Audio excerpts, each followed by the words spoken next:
नमस्ते, कैसे हैं आप? मैं हूँ आपकी लाइफ चेंजर डॉक्टर सपना। आज मैं बात करूँगी आपसे मोक्षदा एकादशी की। माघ शीर्ष मास की शुक्ल पक्ष की एकादशी को मोक्षदा एकादशी कहते हैं, जो इस बार 3 दिसंबर 2022 में दिन शनिवार को है। इस दिन भगवान श्री कृष्ण ने महाभारत प्रारंभ होने से पूर्व मोहित हुए अर्जुन को श्रीमद् भागवत गीता का उपदेश दिया था।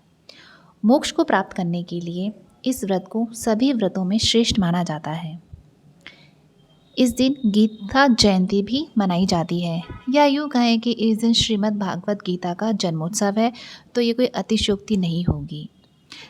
देखिए, महीने में हर बार 2 एकादशी आती हैं, एक कृष्ण पक्ष और दूसरी शुक्ल पक्ष। इस तरीके से साल में 24 एकादशियाँ होती हैं, लेकिन जब हमारा अधिक मास होता है साल का, तब ये 26 एकादशियाँ हो जाती हैं। इस दिन श्री हरि विष्णु और लक्ष्मी जी की पूजा की जाती है। उन्हें पंचामृत से स्नान कराया जाता है, पीले फूल अर्पित किए जाते हैं, पीले वस्त्र धारण कराए जाते हैं, पीली मिठाई का भोग लगाया जाता है और पीली सरसों अर्पित की जाती है। उन्हें पूजा के लिए तुलसी दल भी अर्पित किया जाता है। लेकिन एक बात का ध्यान रखिए, इस दिन ना तो आप तुलसा जी को तोड़ सकते हैं और ना ही उसमें जल अर्पित कर सकते हैं। आपको इस बात का ध्यान रखना है कि एकादशी से एक दिन पहले ही आप अपनी पूजा के लिए तुलसी जी की व्यवस्था करके रखें। इस व्रत में आप दशमी की रात्रि से ही अन्न नहीं खा सकती हैं। एकादशी का व्रत रखकर द्वादशी के दिन इस व्रत का पारण करने के बाद ही आप अन्न ग्रहण कर सकती हैं। अगर आपने व्रत नहीं भी रखा है, तब भी आप इस दिन चावल का प्रयोग न करें।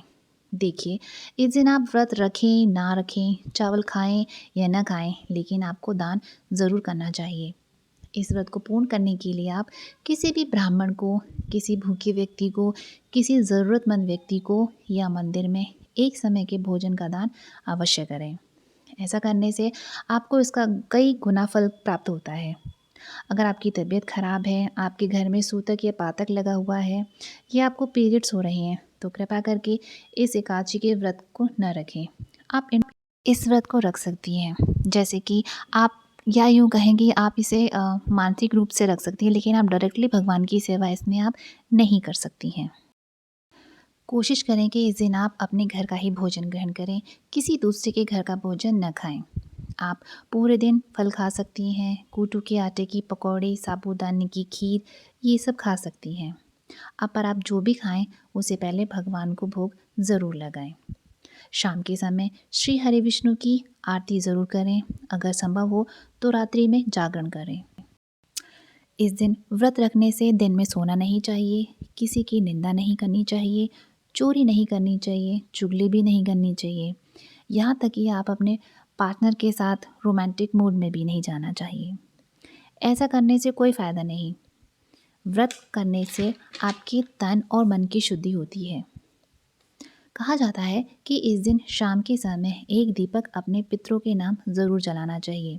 या तो आप ये पीपल के पेड़ में जला के आइए शाम को एक दीपक, या एक किसी भी शिवालय में जा कर के दीप ज़रूर जलाइए।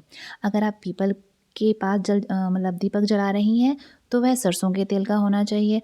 अगर आप मंदिर में जा रही हैं दीपक जलाने के लिए, तो वह घी का दीपक होना चाहिए। ऐसा करने से आपके पितरों के कष्ट समाप्त होते हैं और उन्हें बैकुंठ में स्थान मिलता है। इस व्रत को पूरी श्रद्धा भक्ति भाव से करना चाहिए। कहा जाता है कि जो व्यक्ति इसको करता है, एकादशी के व्रत को रखता है, उसको जीवन में कभी भी कोई कष्ट, परेशानी, तकलीफ बिल्कुल भी नहीं होती। अगर कोई उसके जीवन में बड़ी मुसीबत आ भी जाती है, तो श्री हरि विष्णु उसकी सभी मुसीबतों को इस प्रकार निकाल के ले जाते हैं, जैसे कि एक नाव किसी व्यक्ति को नदी के एक किनारे से दूसरे किनारे पर पहुंचा देती है। उम्मीद करती हूँ मेरी ये जानकारी आपको ज़रूर समझ में आई होगी। इस व्रत को पूरी लगन, श्रद्धा, भक्ति के साथ ज़रूर कीजिए। आपको इसका कई गुना फल प्राप्त होगा। राधे राधे।